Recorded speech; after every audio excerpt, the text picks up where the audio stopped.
guys, it's Oogs. Welcome to the channel and thank you for watching. You want to help the channel? You want to help your brother? It's very simple. One click away, my friends. Subscribe to the channel, like the video, comment down below, share. Thank you so much for helping the channel. In this video, we're going to discuss about 5 top mistakes that Chelsea made last summer, and we are paying the price right now in the team. And listen, my channels also is about education. So if I can help one person to understand some simple common sense in football, I am a happy man. So I know this is not what people want to hear, but it is what it is. The truth is always the truth. So just because we spent a lot of money doesn't mean that you're going to build a great team. The example is there.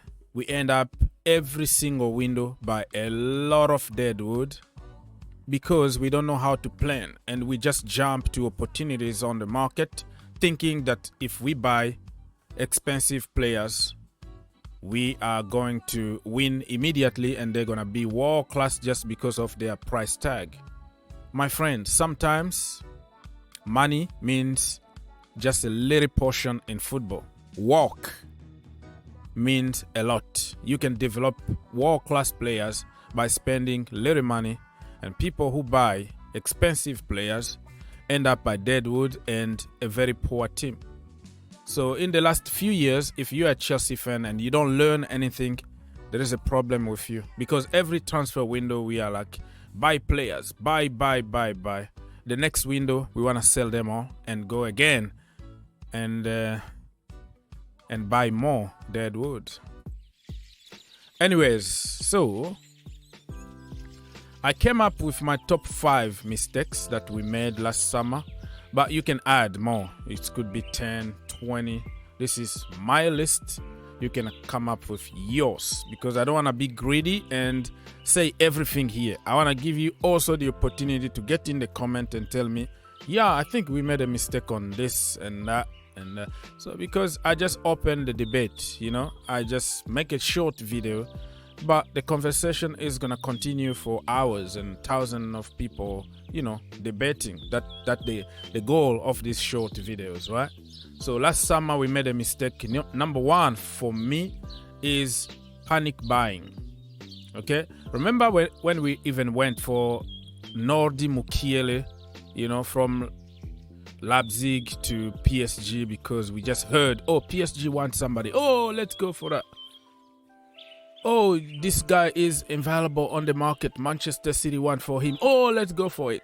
It didn't show any kind of plan in place. You can tell because Marina wasn't there and Todd Boehly was the new director of football. That is another topic for another day. People might say it was a mistake to sack Marina and all that, but Marina caused more problems than you think. But because those problems were covered by money from Abramovich, so people don't care where the money is coming from, right?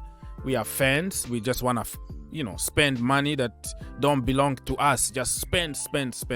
But if you know the amount of damage that Marina caused at Chelsea, I don't know if anybody is gonna understand. But like I said, we are spoiled with money, so we don't care about that side. But when Todd Boehly really looked at the books and he was like, oh my goodness, what is this? You need to go immediately. So I don't blame him on that. And we went to give the manager 300 million to buy his own players, because no director of football who knows, the profile of players that we wanted. That's why we went for Aubameyang, Fofana, Koulibaly, instead of even our A-list. When we missed out on Rafinha, we jumped to some other opportunities and Raheem Sterling. I mean, if we got all our A-list players like Delete or, I don't know, Kunde was like B-list or whatever, we were not going to end up by Aubameyang, Fofana, Koulibaly, just because we missed out on our A-list, and we panicked instead of saying, you know what, we can wait a little bit because we still have a great team here. Probably let's change the system, give them an opportunity, and let's wait when the right person is on the market.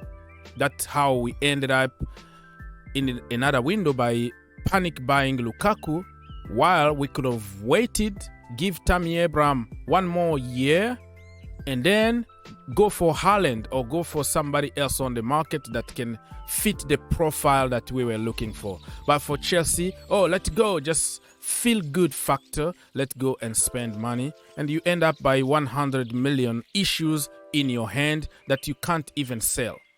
Number 2, we rewarded failure in terms of certain players are declining. We just gave them new contract or kept them in the team without addressing the situation.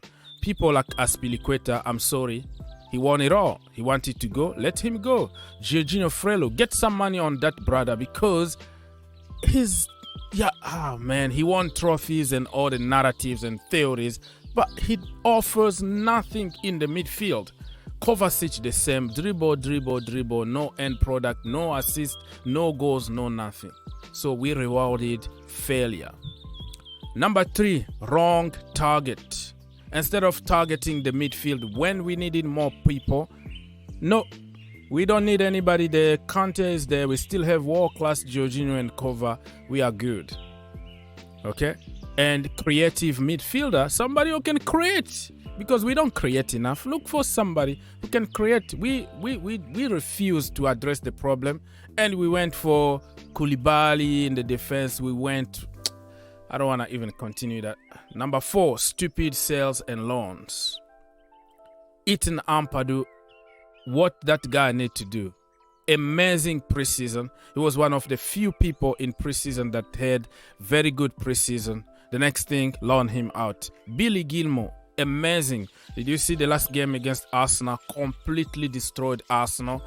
More physical, more technical, always plays progressive football. He is putting tackle but he's a small guy. I don't see a big difference between him physically and Jorginho, The only difference is he's more, stuck. He's into it. He can put a tackle. He can defend. He can do anything that guy Jorginho can't do. He has the vision of Fabregas. He put through balls. He assists. That guy is a complete midfielder. We decided to keep Jorginho and then sell him because the manager didn't count on. He wanted to sell even Chalobah. Sell everybody because I want world class from someone that will fix the problem. So we loaned Ethan Ampadu and go and spend freaking 75 million on Fofana, injury prone, 21 years old.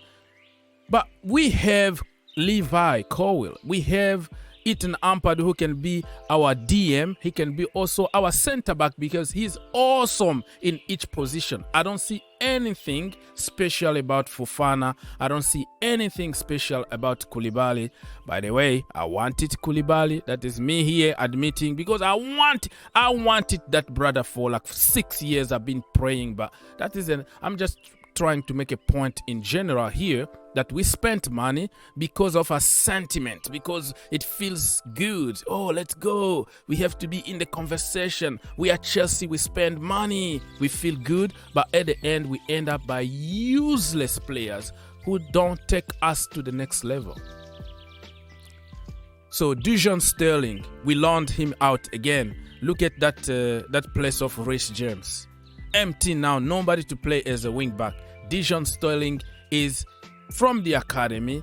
He has nothing to lose. He want to prove people wrong. Never got any chance.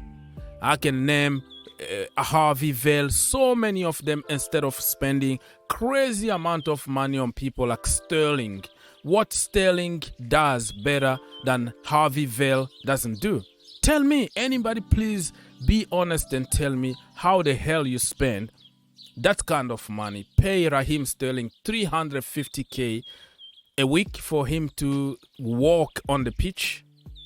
Do you think you're gonna get worse than that from the academy kid? I don't think so. Number 5, because before it gets too long, the sacking timing. I don't have any problem by sacking anybody. I don't feel anything anymore when we sack somebody because it's a Chelsea thing. I don't know if you joined Chelsea 2 years ago, but that is a culture under Abramovich. 18 months maximum, you are sacked. We got the momentum. You win something after 3 months. We don't give you time to work. The timing was horrible. How can you give 300 million to somebody who bought a bunch of dead wood, useless players, and all of a sudden sack him? You should probably give him time to finish his project. Let's see how much he can get from those overpaid that he wanted to keep in the team. You know what I mean? So I don't have a problem sacking Thomas Tuchel, Frank Lampard, Mauricio Sarri, Kante, Mourinho, whatever it is. Even Graham Potter, if you want to sack him today, I'm not going to feel anything. You know, I'm numbed because that is a Chelsea culture. But the problem is the timing. If you took that money, 300 million, and give to Graham Potter at the beginning of the window, you sacked Thomas Tuchel if you don't like him. You bring a new manager, you give him that kind of money. We were going to be now enjoying football because he was going to choose his own players, probably low profile players, and develop them, and we were going to save a lot of money, you know, money that could help us get Declan Rice or Leao or those big guns. You go on the market, buy big guns, but some positions you can just get good players and develop them. Thomas Tuchel don't develop players. He doesn't have time to wait to develop anybody. He want to win now. That's why we have those players who can perform in a short period of time, win a trophy or two, and then he got credit, but you leave the club in a lot of mess because those players are not for long-term project. I've been talking a lot. Leave your comment. Let's keep the conversation going.